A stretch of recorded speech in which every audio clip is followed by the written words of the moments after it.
પોપટભા ક્ષત્રિય સમાજ અને પ્રદેશ પ્રમુખ ખેડૂત કલ્યાણ સંગઠન અત્યારે થોડાક દિવસ પહેલાં જે રાજકોટના લોકસભાના ઉમેદવાર પરસોત્તમભાઈ રૂપાલાએ ક્ષત્રિય સમાજ અને રાજા રજવાડો અને ભગવાન શ્રી રામ વિશે અભદ્ર ટિપ્પણી કરી એનાથી ક્ષત્રિય સમાજ સમગ્ર ગુજરાત અને દેશભરનો નારાજ છે.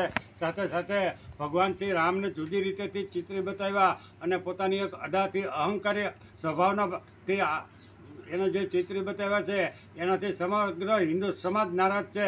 એટલે પરસોત્તમભાઈ રૂપાલાના જે આ નિવેદન છે એ વાહિયાત છે અને ખોટી રીતે અમે એને વખોડી કાઢીએ છીએ. અને પરસોત્તમભાઈ રૂપાલાની જે ટિકિટ છે એ અત્યારે જ 2 દિવસની અંદર સરકાર એની રદ કરે અને એ રાજકોટની ટિકિટ છે એ ક્ષત્રિય સમાજને ફાળવવામાં આવે. એવી જ રીતે ભાવનગર અને ની સીટ પણ ક્ષત્રિય સમાજને ફાળવવામાં આવે એવી અમારી માંગણી છે. અને અમરેલી લોકસભા છે એ અત્યારે કાઠી સમાજને ફાળવવાની એવી અમારી માંગણી છે. અને એમાં જો સરકાર કે તંત્ર એમાં કે ઊણું ઉતરશે તો આ ચૂંટણીની અંદર સમગ્ર હિન્દુ સમાજ અને કાઠી અને ક્ષત્રિય સમાજ છે એનો જબરજસ્ત વિરોધ કરવાના છીએ. પરસોત્તમભાઈ રૂપાલા વારે વારે આવા અભદ્ર ટિપ્પણી અને દરેક સમાજને કે કોઈ પણ વ્યક્તિને ઉતારી પાડવાના એ પહેલેથી માહિર છે. અને એક હાસ્ય કલાકાર કે એક જોકર હોય એવા નિવેદનો એ વર્ષોથી કરતા આવે છે. પણ એને સત્તાનો રાજ્યમાં અને કેન્દ્રની અંદર એ ખૂબ મોટા હોદ્દા ઉપર રહી ગયા છે એટલે એને સત્તાનો મોટો અભિમાન છે.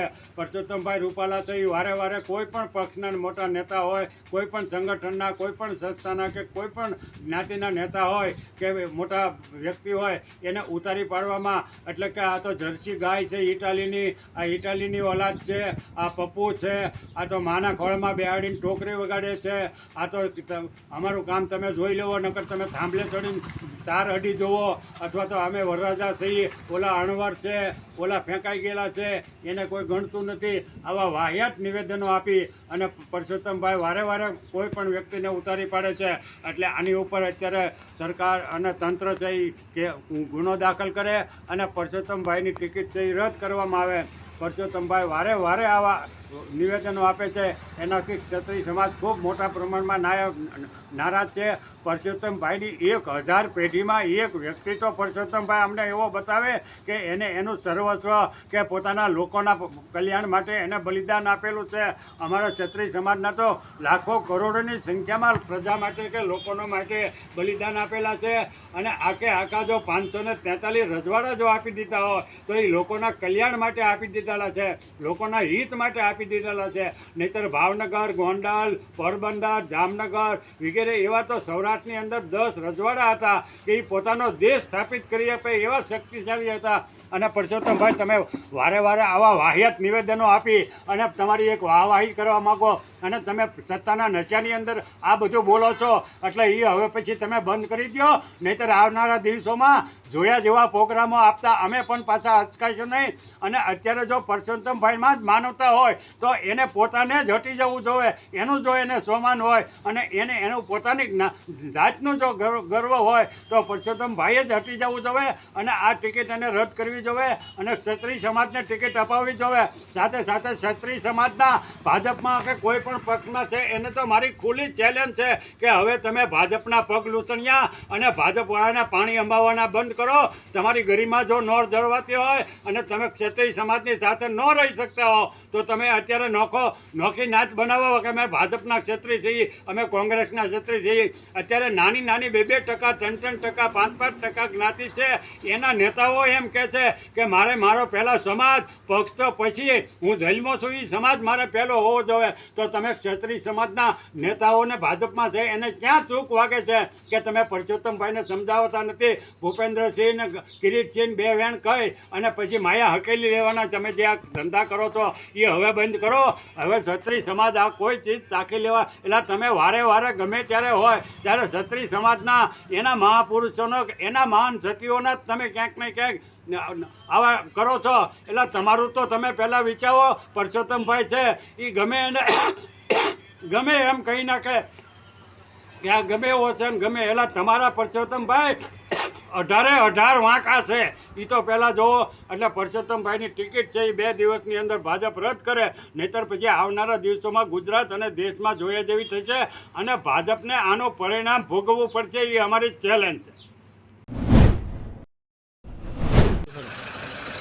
અને આજે મારું નામ ભરતસિંહ ઝાલા. અમારું સંગઠન ક્રાંતિ દ્વારા આજે મુખ્યમંત્રીશ્રીને, ગૃહમંત્રીશ્રીને, ગુજરાતના ચૂંટણી કમિશનરશ્રીને અને મુખ્ય સચિવશ્રીને રજૂઆત કરી છે અને ફરિયાદ પણ કરી છે કે પરસોત્તમભાઈ રૂપાલાએ રાજકોટની અંદર વાલ્મીકી સમાજની જાહેર સભામાં રાજપૂત સમાજના બહેનોની, રાજપૂતોની અને અન્ય મહિલાઓના નું જે હાનિ પહોંચે એવી ટિપ્પણી કરી છે.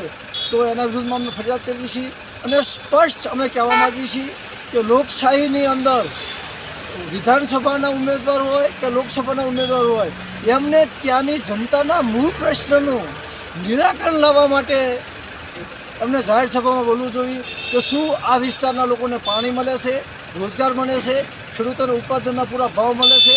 વાલ્મીકી સમાજ 5000 વર્ષોથી માથે મહેલું ઉપાડે છે અથવા તો મહેલામાં માથું નાખે છે. એવો લોકોને રહેવાના પણ ઠેકાણા નથી. તો એવા પ્રશ્નોને વાચા આપી અને ભારતના બંધારણે આપેલી સેવાઓને સગવડો આપવા માટે કોઈ પણ ઉમેદવાર હોય, કોઈ પણ પક્ષનો હોય, એને એ ચર્ચા કરવી જોઈએ. એના બદલે સમગ્ર ભારતમાં અને ગુજરાતમાં, સમગ્ર વિશ્વમાં રાજપૂત સમાજે ડંકો વગાડેલો છે. ભરતની ભેટ ભારતને એ પુત્ર મળે ક્યાંથી? સમગ્ર વિશ્વમાં ક્ષત્રિયોના નામ ઉપર શકુંતલાના વીરપુત્ર ભરતના નામ ઉપર આ દેશનું નામ ભારત પડ્યું છે. તમામ ક્ષત્રિયોએ, શૂરવીરોએ માથા આપ્યા છે, ત્યાગ આપ્યા છે, તપસ્યા આપ્યા છે, બલિદાન આપ્યા છે. ગંગા સત્ય અને પાનભાઈ જેવાએ જ્ઞાતિ જાતિના ભેદભાવ શોધવા માટે આ દુનિયામાં નવી ક્રાંતિ કરી હતી. ત્યારે પરસોત્તમભાઈ રૂપાલા એક વિદ્વાન માણસ છે, ભણેલા ગણેલા છે, અને એમને શરમ ન આવી કે રાજપૂત સમાજની મહિલાઓ વિશે, રાજપૂત સમાજ વિશે ગંદુ બોલીને એ શું ફળ કાઢવા માગે છે. તો એનો અમે સખત શબ્દમાં વિરોધ કરીએ છીએ અને સમાજને પણ વિનંતી કરું છું, નૈતિક મૂલ્ય, જવાબદારી સ્વીકારી અને આપણે એક સાચા અર્થમાં પરસોત્તમભાઈ રૂપાલા બોલ્યા એ તો ખોટું છે, પણ બીજા કોઈ પણ ઉમેદવાર ન બોલે એ માટે આપણે મૂવમેન્ટ કરવી પડશે. અને સ્પષ્ટ આપણે કહેવા માગીએ છીએ કે પરસોત્તમ રૂપાલાને ટિકિટ ન આપો, એ આપણે માગણી કરવી છીએ. અને ચૂંટણી કમિશનર એમના ઉપર ફોજદારી કાર્યવાહી કરે એ પણ આજે મેં વિનંતી કરી છે. જય હિન્દ, જય ભારત. જય માતાજી. હું છું નૈના જાડેજા. ભાજપના પ્રમુખ CR પાટીલ ક્ષત્રિયોની મુલાકાત માટે આવી રહ્યા છીએ રાજકોટ. પરંતુ મારી એક વિનંતી છે કે CR પાટીલ જ્યારે રાજકોટમાં ક્ષત્રિયો સાથે મુલાકાત કરે તો ક્ષત્રિય સમાજની તમામ શાખા, તમામ પાંખો ત્યાં હાજર હોવી જોઈએ. એમની સાથે મુલાકાત કરે, નહીં કે 10-15 જણાની સાથે કોઈ એક રૂમમાં. કારણ કે એમણે અપમાન જાહેર મંચ ઉપર કર્યું છે, જાહેર સભામાં કર્યું છે. એટલે વાત પણ જાહેરમાં બધા ક્ષત્રિયોની હાજરીમાં થવી જોઈએ, તો જ એ યોગ્ય કહેવાય. કારણ કે વિરોધ દરેક ક્ષત્રિયને છે. એટલે મારી એવી રિક્વેસ્ટ છે દરેકે દરેક આપણા ભાઈઓ બહેનોને કે આ જ્યારે પણ મિટિંગ થાય તો સમગ્ર ક્ષત્રિયોની હાજરીમાં જ થાય, એ વાતનું ખાસ ધ્યાન રાખજો. જય હિન્દ, જય ભારત.